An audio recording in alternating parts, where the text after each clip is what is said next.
of 64 day 2 matches were completed between raindrops, and that leaves a backload that has to come into day 3. 55 matches carry over to be combined with 32 second round already scheduled matches, and I'm going to turn to my resident math whiz and say, how many players on court today?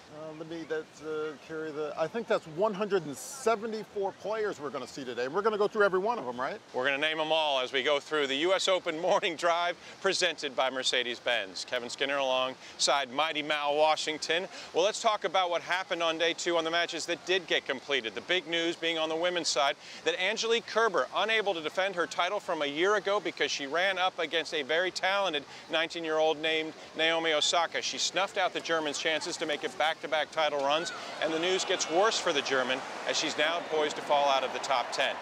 On the men's side, Roger Federer fans were told, watch out for Frances Tiafoe. The youngster, the teenager from the United States, is a tough out of late, and it proved to be true.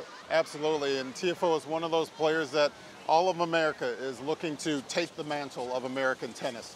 Federer comes out in that match. Maybe was he a little flat, or was it because of Tiafoe? Tiafoe gets the early break of serve, holds on throughout the rest of the set, wins that first set, a little surprisingly, 6-4, considering this is his first match on Arthur Ashe Stadium. Then the real Roger Federer kind of showed up, and he wins through the next 2 sets, 6-2 and 6-1, and I was expecting more of that in the 4th set, but it was actually just the opposite. Tiafoe produced some of that tennis that he produced in the first set, got up the early break, held all the way through, winning the 4th set 6-1, and then it was tight throughout that 4th set, or the 5th set. Federer was able to get the break, very fortunate to get through against the young American, 6-4 in the 5th set. Yeah, so that was last night. Very entertaining inside Arthur Ashe Stadium with the roof closed. As you can see, the sun is out for this 3rd day, and that brings out some of the stars in the daylight hours. Let's talk about the 8-seed Jo-Wilfried Tsonga. He could take a page from Federer and not overlooking a talented teen. We're talking about Canada's Denis Shapovalov. He is a great talent. I expect a lot from him. Only 18 years old. He has a great future in front of him. But I think this matchup is all about Tsonga. I love his game, fun to watch, and he can play from every position on the court. He loves to play from the back of the court, and I love it when he comes through the front of the court. He's been in the finals of 1 major in his career, Aussie Open. There's no reason why he can't be in the final of this U.S. Open. Nick Kyrgios got a lot of publicity and press as a teenager about what he could potentially accomplish. Some of that finally realized a little over a week ago in Cincinnati by reaching the final of that tournament. Kyrgios goes up against a fellow Australian today, John Millman.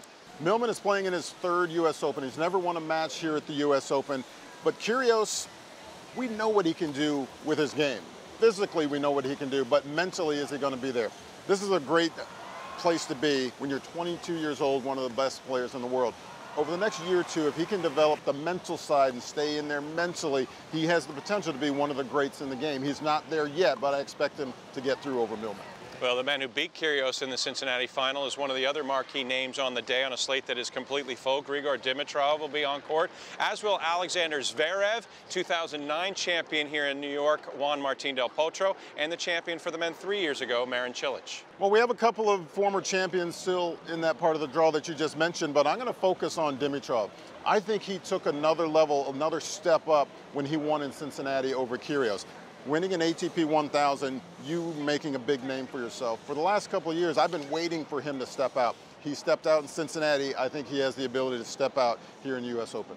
Well, now let's transition, as we do, to the ladies' draw. And the big story early was the emotional return for Maria Sharapova. She's had some time to process that, the upset of the 2-seed Simona Halep. Now, before her, back that up. She's got Timea Babos in the 2nd round. And that's going to be a very tough matchup for her, in part because of the emotional win over Halep in the 1st round. How is she going to come out in this 2nd round? Is she going to be flat, or is she going to produce that same tennis on that emotional high against Halep, where she was pounding second serve returns? If she can do that against Babos and serve well, a high percentage of first serves, she has one of the better serves on tour, I think she'll be successful. And of course, for the 30-year-old, they'll question whether she can bounce back from that endurance test that was the 3-set victory over Simona Halep with so little match play since coming back from her suspension. Now, you never question the fitness of Caroline Wozniacki. She has a difficult 2nd round test against Russia's Ekaterina Makarova. She was a semifinalist here in 2014. That was Makarova's best Grand Slam, a semifinal here, but it's also Wozniacki's best Grand Slam, reaching the final here at the U.S. Open.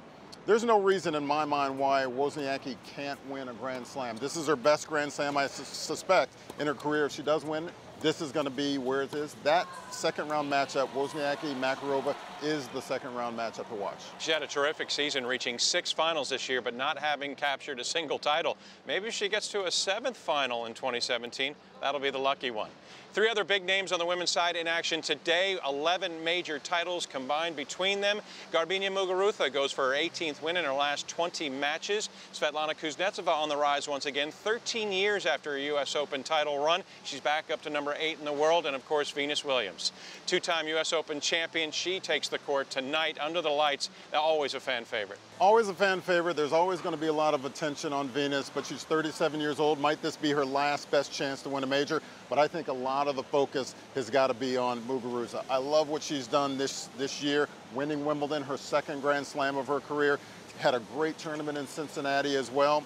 She's not the #1 player in the world per the rankings, but in my opinion, the absolute #1 player in the world based on her results recently. It's going to be a terrific day. Again, 174 players in action all over the grounds here in Flushing Meadows. Well, the sun is back. As you can see, the future's so bright, we should probably be wearing shades. We hope you'll join us again tomorrow for day 4 as we run through. For Mal, I'm Kevin. This has been US Open Morning Drive, presented by Mercedes-Benz.